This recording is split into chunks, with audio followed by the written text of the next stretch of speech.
sur la dette Covid. Est-ce que cette dette peut être placée hors bilan? Alors pour dire les choses un peu différemment, à défaut de l'annuler pour les entreprises, est-ce qu'on peut au moins la cantonner? Ma deuxième question concerne en fait une analyse que le SDI avait fait, qui a été d'ailleurs soutenue et reprise aussi par l'Ordre supérieur des experts comptables, qui concernait justement la possibilité d'isoler ce qu'on appelle aujourd'hui la dette Covid. Donc la question qu'on se posait, c'était de savoir justement au niveau d'un économiste, quelle était sa perception de cette possibilité d'isolement bilanciel finalement de cette dette Covid qui permettrait un petit peu de soulager notamment les comptes de beaucoup d'entreprises, de beaucoup de TPE.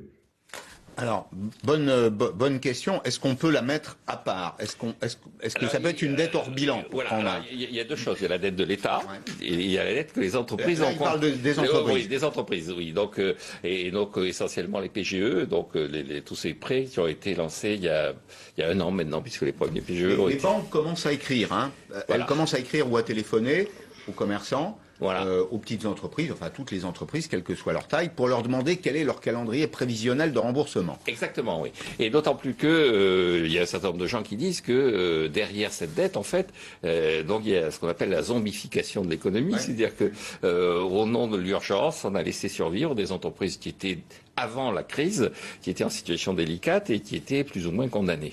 Alors je pense que effectivement, et c'est le métier des banquiers et c'est le métier localement de la Banque de France. Les antennes locales de la Banque de France suivent ça de très près.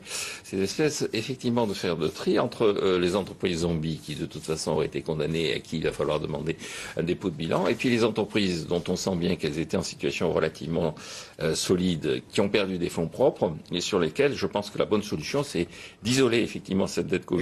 Comment fait-on techniquement? On la place hors bilan. Pourquoi d'ailleurs est-ce qu'il faut l'isoler? Parce que les entreprises vont sortir avec une dette évidemment plus élevée. Or, elles auront besoin à nouveau d'emprunter pour se moderniser.